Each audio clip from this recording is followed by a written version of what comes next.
And hello, everyone. Welcome Hi. to the When It Works podcast. You're the host, Julian Lee here. And today I'm joined by the very interesting person who has a fantastic podcast and has written a book and done all sorts of wonderful things, Ryan Cote in New Jersey. Welcome to the show, Ryan. Hey, Julian. Happy to be here. Excited. Yes, and tell us about the fantastic morning upgrade. It's almost like a movement. What is this all about? That's what I'm trying. It's my passion project. It's my impact project, whatever you want to say. But yeah, morning upgrade. It started as a blog. It's my attempt at raising the awareness of morning routines and personal development. And it started out as a blog. Then I added a podcast. Then I wrote a book. Then I created a morning routine product. What's next? Probably a mastermind. I'm also interweaving it with my family's marketing agency, Ballantine. Interweaving meaning sending clients and prospects my book, having them on my podcast if they're interested. Just looking for ways to interweave, and it's been really interesting. I didn't start it for that reason. It just kind of evolved into that as I've gone down this journey, and it's been a lot of fun. That's awesome, and you started it for the right reasons, which I think has allowed you to last the distance with your podcast because you weren't actually trying to get anything out of it. And people that are trying to do like marketing podcasts, they just want instant results. And then you found that you're creating all this fantastic content just because you're interested in, and you started to build an audience and all of that. And it starts to give you new directions in what you should be doing with your content. You know what I mean? It sort of shows you the way. What is your morning ritual, and why is it important to you, Ryan? Yeah, so my morning routine has evolved over the last 5 years. I've tried a lot of different things, kind of like a chef cooking a dish, like just experimenting. What my routine looks like now, and it has for the last year, I think now, is it's a quick one. It's less than 30 minutes because I've got three young kids, and I need something that I could just sustain basically. And so my morning routine is I answer some questions. So I ask myself, like, what's my priority for today? What am I grateful for? And these are pen to paper. I use like a journal type product, pen to paper. I prefer that over an app. So what's my priority for today? What am I grateful for? What is my biggest win from yesterday? Who am I going to reach out to today? Client, family member, mom or dad, whoever. And then I journal for a few minutes. Uh, set my intentions for the day, my affirmations, whatever is on my mind. Just a few minutes, just getting it out on the paper. And then a few more things. I exercise for 5 minutes, and that's just it's not my only exercise, but it's my morning 5 minutes. So I'll do burpees for 5 minutes, or pull ups, or the ab roller thing. Just different movement for 5 minutes. I meditate for 5 minutes using Insight Timer. That is on my phone, unfortunately. I try to keep my phone off, but it's the app I need. So I use Insight Timer for 5 minutes of meditation. And then I read. I read a few pages. Right now, I'm almost done with Robin Sharma's The Everyday Hero Manifesto. It's very good. So I read a few pages. That takes me about 25 minutes. And as I'm doing that, I have a happy light, which is like UV light therapy shining on my face like a crazy person, but it feels good. It's like a mood enhancing light. So I have that shining on me as I write down my answers. So that's my routine in about 25 minutes or so. Interesting, Ryan. And the journaling is something I heard you talking about that. You had a podcast with another guy that was massively into journaling. Do you remember that one? Yeah, and Yeah. I thought, what on earth is this journaling? And to me, honestly, I've got to tell you, in my own way of thinking, it sounds like a pain in the ass, like extra work. Whereas I'm thinking about creating blog posts, all that stuff. So why should I switch up my thinking and start journaling? What am I missing? There's different ways to journal. And so, like, one of my guests, let's see, I don't think I put that episode out yet, but it was interesting. I hadn't heard it done this way. He calls it the morning pages. He commits to writing 3 pages a day. He's a comedian, so maybe it's like a artistic thing for him, but he writes 3 pages a day, journals for 3 pages, and he has um, no intention behind it. He just lets his thoughts flow out, and he says by the third page, it's really interesting what comes out, like thoughts and things he forgot about and things like that. And so there's different ways to use journaling. My journaling is part of my morning routine. It's really just to write down my affirmations or write down my intentions, pen to paper, just to make it more concrete. Like what I write down, it just feels more real to me. And then I also use journaling for well, not to mention I like to look back. Like if sometimes when I journal and just get my thoughts out, I like to look back at the cards and see like what I wrote 6 months ago. But I also use journaling for working through issues. Like actually morning upgrade, when I was trying to figure that all out, it actually started out as a journaling exercise. I was like, okay, well, I know I want to create content and a brand around morning routines and personal development. What would that look like? And so I started just sketching out all my ideas. What could I call it? How will I advertise it? All this stuff. And so it started as a journaling exercise. And then lastly, and I'll take a breath, some of my guests will just journal just to get their thoughts out and to have a log, a diary, if you want to call it that, of their life essentially. And some of my guests have had journals for like years that they hold, and it's like a very treasured, tangible thing for them that they can look back on to record their life. Well, I like the idea of the comedian writing 3 pages or whatever plus, and then getting into that flow state where you start to write good things. I mean, because I really do identify with that with writing. That how you're writing and it's not happening, and then you just stick at it, and then by the third or fourth page something happens, and the next stuff you produce is really productive and good. And the other thing I'd be thinking, like, if I'm going to be doing this journaling, I want to actually create content out of it. So I can't stop that content producer's mind thinking that it's wasted content. Do you ever feel like that, Brian? No, because my journaling is very small. It's like literally, like it's like that much, that much. So it's like very small. And like right now, my journaling is really focused on my intentions, my affirmations, which are fairly the same from day to day. I'm just cementing it in my head. And so I understand what you're saying. Like I guess you could do that. I never thought about that. You could take your journaling, you can combine journaling with content creation. I don't know what that would look like, but I think there might be something there that you can come up with. Yeah, whack it on the blog, a different category. And tell us about your book. Now, writing a book for me was way harder than I thought, and it was really unpleasant, and it's put me off writing a second book. I shouldn't say this because people out there listening, writing a book is fantastic. Well, getting to the end of it, and once you've got it, you've got something that you can give to people, and they will read it, and they will be in your head, sort of thing. Like they will really bond with you. So, tell us about your book and the journey to writing it. Why did you write it? Was it worth it? What came from it, etc.? Yeah, good question. There's a lot to unfold There's here. a lot. So That was about 6 questions. Sorry. No, it's good. I'm trying to think of how I want to start this. So I wrote the book because I felt like it was a natural extension of Morning Upgrade. Like I needed to do it. It's a way for me to get my message into more people's hands, like people that like to read or people that are shopping on Amazon and see the book. And so I feel like I had to do it as part of the brand, and it So was you had tough. to do it? Right. Gotcha, yeah. I feel like I should do it. That's what I But you're felt. right. It was hard. It was a lot of work. So I used a ghostwriter, but it's still my content. So every week I would get together with her, and I came up with the chapter and the outline. And every week we would get together, and I would just pour my heart out. Like, this is what the chapter is. This is what I wanted to say, et cetera, et cetera. And then she would write it, and then I would have to edit it, which was the worst. Just very tedious process. And then we would send it to a proofreader. So there's a lot of steps. It took about 10 months. So it is a lot of work. Towards the end, it was starting to dread these calls. But I knew I was going to get to the finish line, so I just pushed through. Yeah. Was it worth it?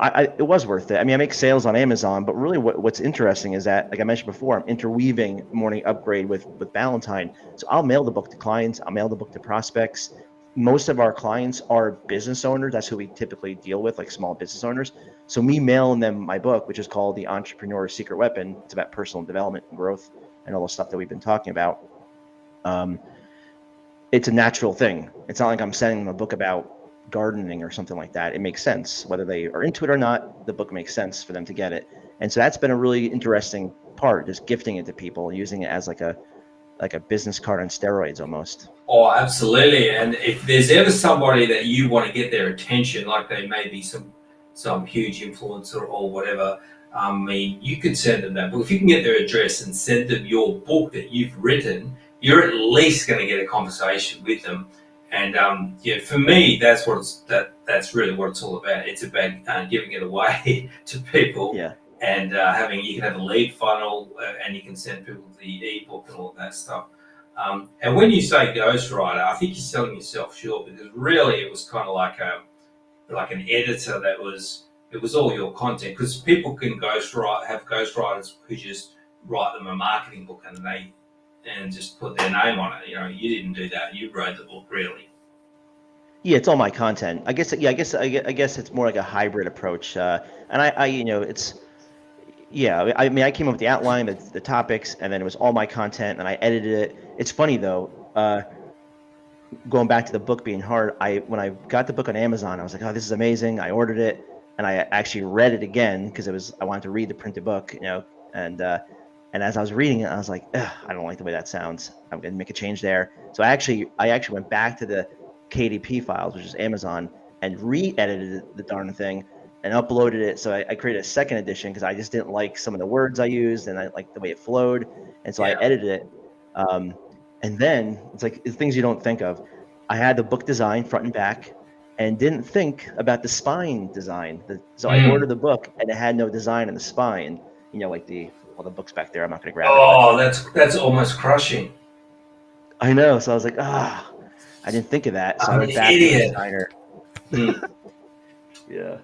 And it's hard to fit the design on the spine, because unless you're doing 1,000-page book, you're not going to have much real estate there on the spine to put your grabbing on. Anyway, but yeah, so people out there, every time we talk about books, bite the bullet, write your book, write your story, write the things that you know down, and learn how to do it on Amazon. I've got to come up with a course that shows people how to publish a book on Amazon. I think that's a good idea.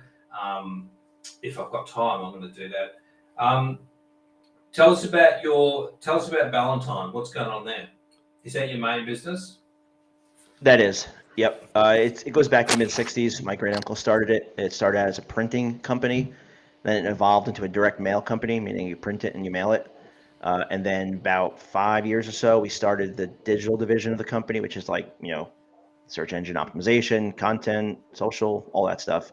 And so now we have like both sides of the marketing pie. And yeah, like I mentioned, it goes back to the mid-'60s. I'm third generation.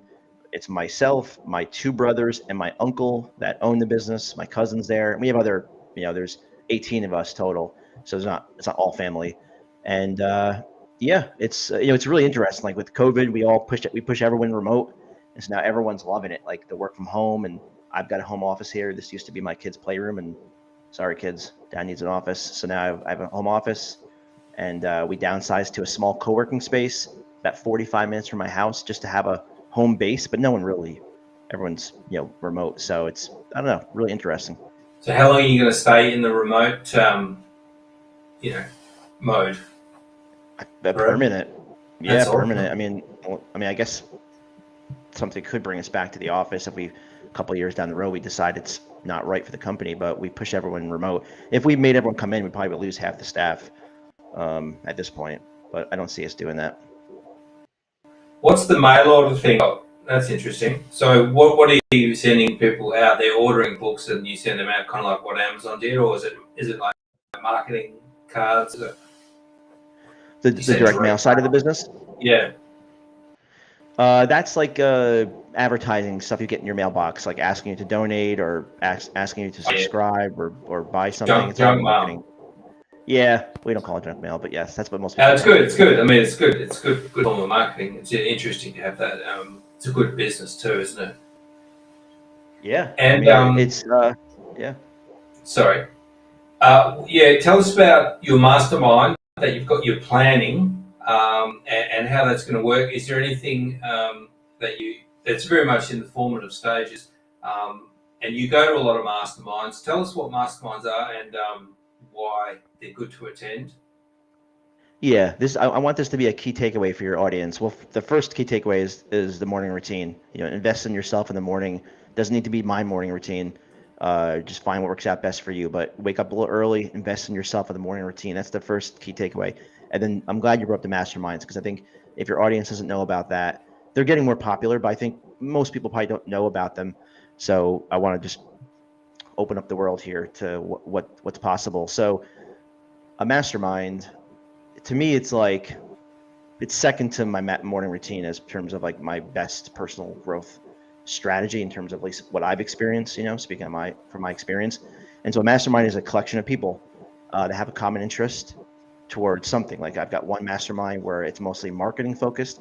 I've got one mastermind where it's more personal growth focused, where we all show up to try to become better human beings. And then the third mastermind I'm part of it's personal and professional. Like some of the guys will bring personal challenges, some will bring professional challenges. The books we read are more business focused, so it just depends. But the main idea is you get together every week or every other week, typically through Zoom, and you're working towards goals. You're working through challenges. It's almost like you have a board of directors. They hold you accountable. Um, it, that's generally how it works. And I don't know. It's just like the connections I made, the growth I've seen, the help that I get. Uh, I try to come with a full cup, which pushes me out of my comfort zone. Sometimes I have to lead the group, so we take turns, which is something new for me. And so it's just been a win all around. So if you're not familiar with masterminds, I 100% recommend looking into one. You just do a Google search, and eventually I want to start my own. I'm not there yet, but I think that's the next step for Morning Upgrade. Awesome, yeah, and I mean, I'm really like this idea that you talk about masterminds, and I think that I need to join one because I'm a DIY person. I do all my stuff, and but you miss out a little bit if you like that because you join one of these groups, and the conversation will always lead somewhere, and you'll go, wow, I can do that. I need to be doing that, and you just gather little gold nuggets, don't you? You do, and I prefer the ones that are personal and professional, meaning like if because usually you have like a man or woman in the middle, person in the middle, where they come with a challenge that they need to work through. It doesn't always need to be a challenge, but oftentimes it is. And I like the ones where it's personal and professional because some of the guys will come with like marriage issues, with like things that are personal, and you just fast track the relationship more when you have like that personal, when you can be open and vulnerable with people. They get to know you better, and there's no mask, there's no wall that you're putting up. And like the one group I'm part of, some of the guys we've been together, and I say guys because this one is a men's only group. Um, they've been in the group with me for like 4 or 5 years, so I've seen so much of their life and the struggles and the wins, and it becomes like a brotherhood. That sounds really good. Do you want to tell us the name of the ones, your favorite masterminds that you're a part of? Yeah, I'll mention the three that I'm part of. Iron sharpens iron. That's the one I've been part of the longest. Iron sharpens iron, by a guy named Aaron Walker. And then I'm part of the Legendary Life Community by Tommy Breedlove. And then I'm part of it's a Champagne Marketing Mastermind run by a guy named Derek Champagne. That's his actual last name. That's the coolest name ever, Derek Champagne. Yeah, awesome. And you've got your own one coming up. So people out there, if you want to start, if you like Ryan and you want to see Ryan's mastermind when it's ready, which I think some people might do, get into morningupgrade.com, get into Ryan's world. Is that the best way? Yeah, go to Morning Upgrade. There's a newsletter you can subscribe to. I send out a newsletter every week with personal development content, and it's a really value-packed email newsletter. You can sign up for that. If you listen to the podcast, eventually when I have my own mastermind, I'm going to promote it there, of course. But the easiest thing, I guess, would be just to sign up for the email newsletter. It's on the website, on every page. And check out the podcast as well, obviously. Oh yeah, please do. I love doing that, and every episode I release every Sunday, I'm trying to help people, and my guests always provide really good value, and so it's really it fills my cup doing that thing. It's great. And it's 20 minutes as well. It's not like one of these 3-hour podcasts. It's like my one, short and sweet. Yeah, 15, 20 minutes in and out. So a lot What? jammed into that time, but 15, 20 minutes. Yeah, I mean, you get all the good stuff. And I mean, I put a limit on myself. Otherwise, I'll just ramble on incessantly for 3 hours. And I didn't want to do that. Well, I'd like to thank you for coming on, Ryan. You were very interesting, and I liked you a lot. And I think people will like what you're doing. I think Morning Upgrade's fantastic. If you want to check that out, head over there, and I suggest you do. It's a really good podcast. Thanks, Ryan. Yeah, thanks, Julian. This was fun, and thanks everyone for listening. No worries. Thanks. Yeah, thanks for listening, everyone. I'll see you very soon on another episode. Let's hit that end stream button. My mouse is not working. Oh, there we go. All right.